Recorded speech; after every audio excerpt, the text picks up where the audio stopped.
Nasceu em Recife em 19 de setembro de 1921 e morreu em São Paulo no dia 2 de maio de 1997, com 75 anos. Foi um educador e filósofo brasileiro. É considerado um dos pensadores mais notáveis na história da pedagogia mundial, tendo influenciado o movimento chamado Pedagogia Crítica. É também o patrono da educação brasileira. Afinal, quem foi o educador Paulo Régulos Neves Freire? Paulo Freire.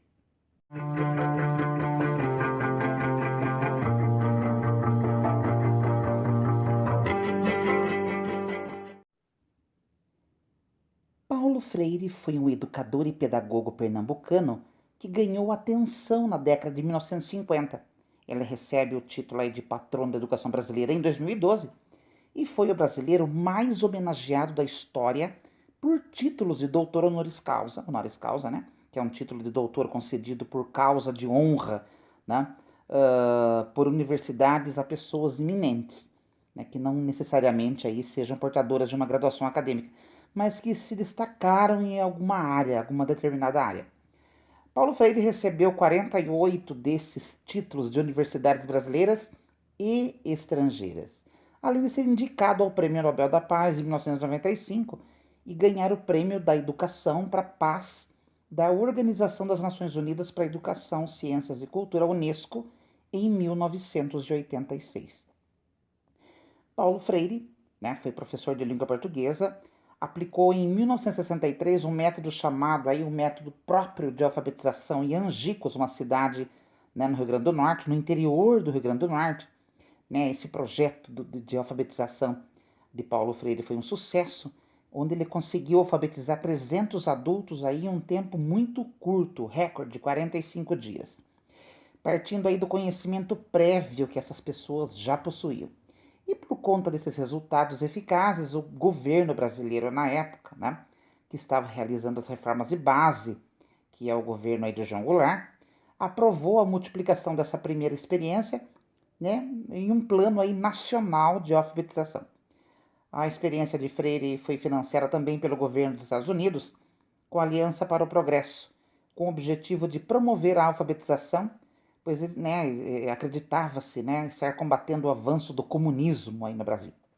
Mas em 1964, meses após a implementação do Plano Nacional de Alfabetização, instaura-se, a gente sabe, a ditadura militar no país, extingue-se os projetos, né, relacionados à educação, pois enxergava na filosofia de Freire um risco de revolta, já que Freire acreditava na educação como ferramenta de transformação social e como forma de reconhecer e reivindicar direitos.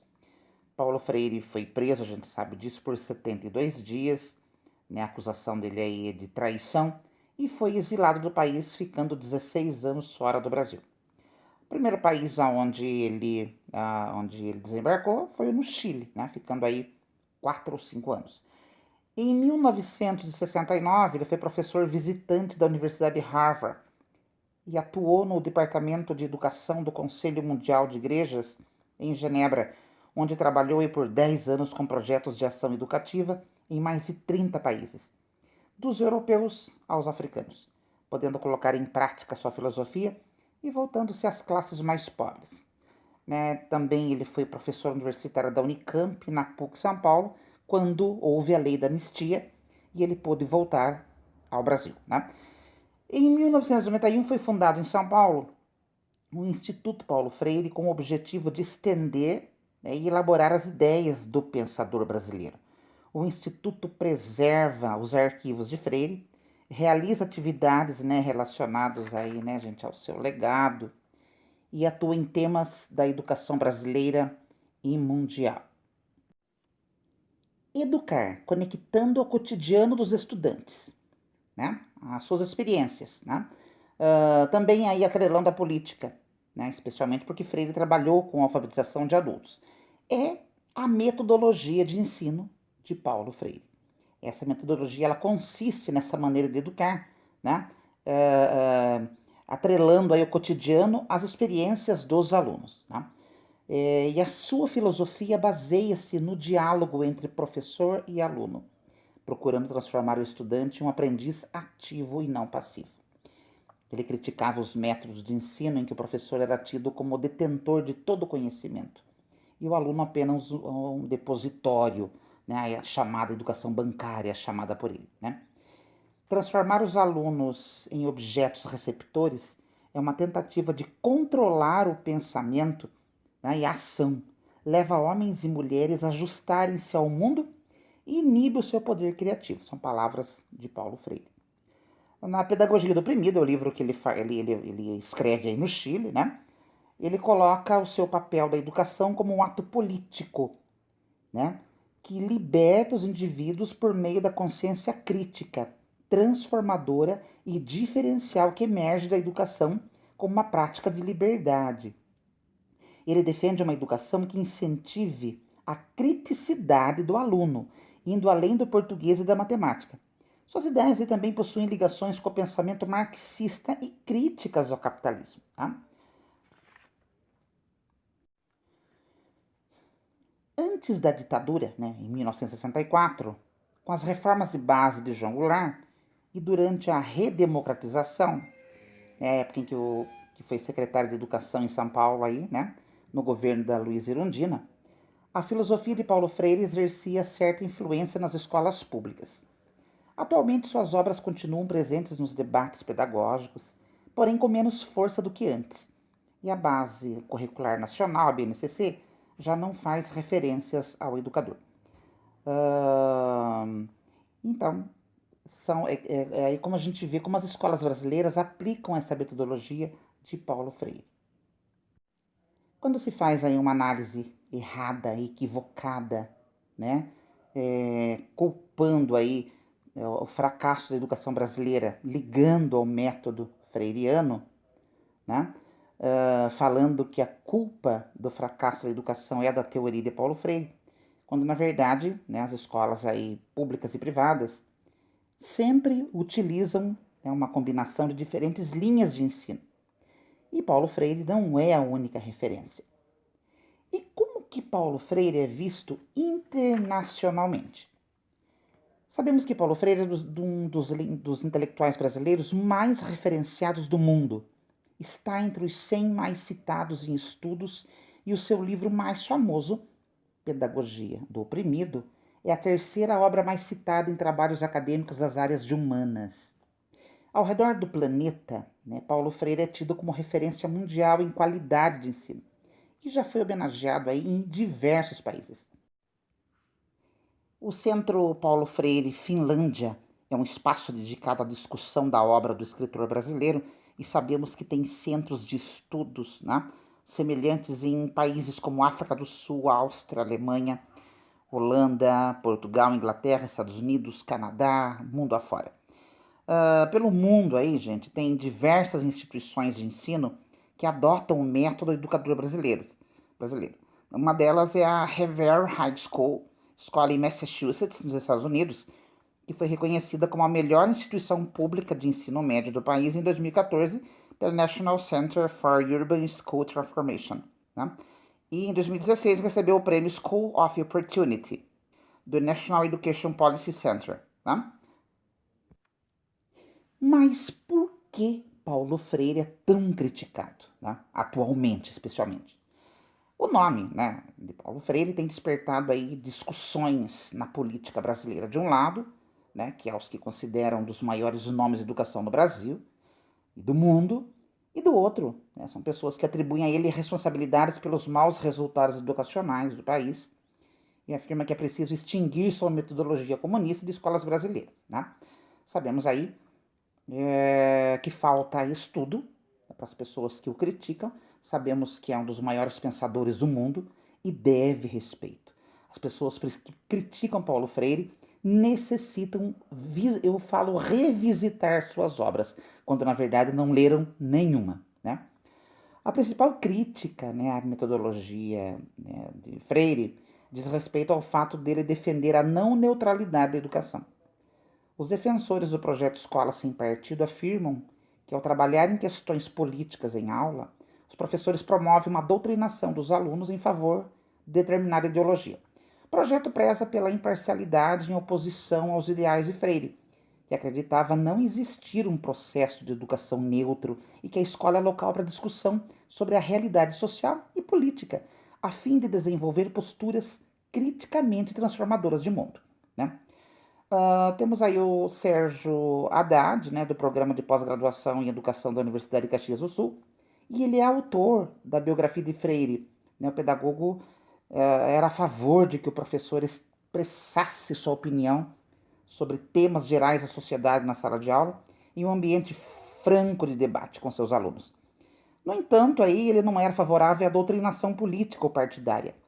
Afinal, em um ambiente de diálogo e respeito às diversas opiniões, é possível discordar livremente, diz aí o Sérgio Haddad, né, que escreveu, é autor da biografia de Paulo Freire. E, logicamente, os opositores dessa filosofia argumentam, né, que o professor muitas vezes está em uma posição de superioridade e por isso pode abusar da audiência cativa dos seus alunos para influenciá-los a concordar com a sua própria visão de mundo. De acordo com eles, os estudantes teriam dificuldade em discernir a opinião do professor do que é o fato, por ele ser uma autoridade aceitando o que foi dito como verdade, sem contestar ou não expressando uma opinião contrária por constrangimento. E, por outro lado, tem aqueles que defendem a metodologia de Freire, né? Afirmam que seu objetivo era justamente que o professor não fosse essa figura de superioridade na sala de aula, né? E que seu método aí, gente, ele promove, né, o contrário da doutrinação, né? Ou seja, dá espaço para que os alunos pensem por conta própria e reflitam criticamente sobre a realidade, ao invés de aceitar passivamente o que foi falado pelo professor.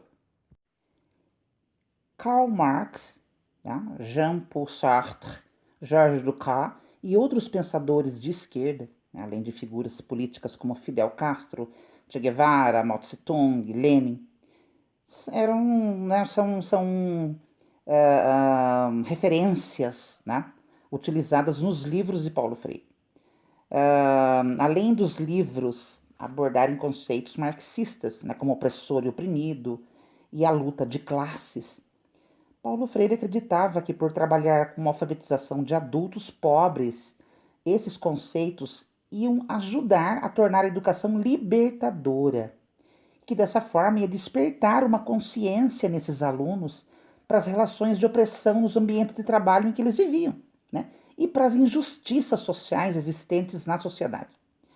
No entanto, há quem discorde e condene o fato de suas teorias apresentarem posicionamentos políticos junto às explicações pedagógicas, né?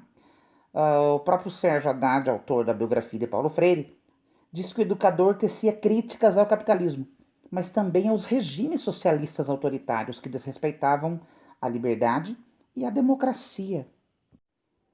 Uma outra acusação infundada é de que Paulo Freire teria destruído a autoridade do professor, né, quando coloca ele de igual para igual com os alunos. Né, de acordo com os críticos, né, pode ocasionar um clima de caos na sala de aula. Porém, no seu livro aí, Pedagogia da Esperança, Paulo Freire diz que os professores não são iguais aos alunos. Essa tentativa de aproximar a relação entre professor e aluno não seria um empecilho para uma boa dinâmica de aula, mas um combate ao autoritarismo que alguns professores usam e às táticas de disciplina baseadas no medo e nas ameaças, né? Essa educação segregadora, né? Essa educação bancária, essa educação hierárquica, verticalizada, né? E altamente excludente. Infelizmente, né, o uso aí político partidário que foi feito da ideia, né, da pedagogia de Paulo Freire, ela é cruel, ela é imbecil e ignorante, porque muitas pessoas sequer visitaram ou revisitaram, ou seja, sequer leram uma obra do educador Paulo Freire. É imprescindível, né, que a curiosidade do educando, segundo Paulo Freire, seja respeitada pelo professor, né? Imprescindível, né, que a educação seja uma prática de liberdade do educando. Tá? Vamos pensar, né? E você, o que você pensa a respeito? Diz aí nos comentários. Até mais, pessoal!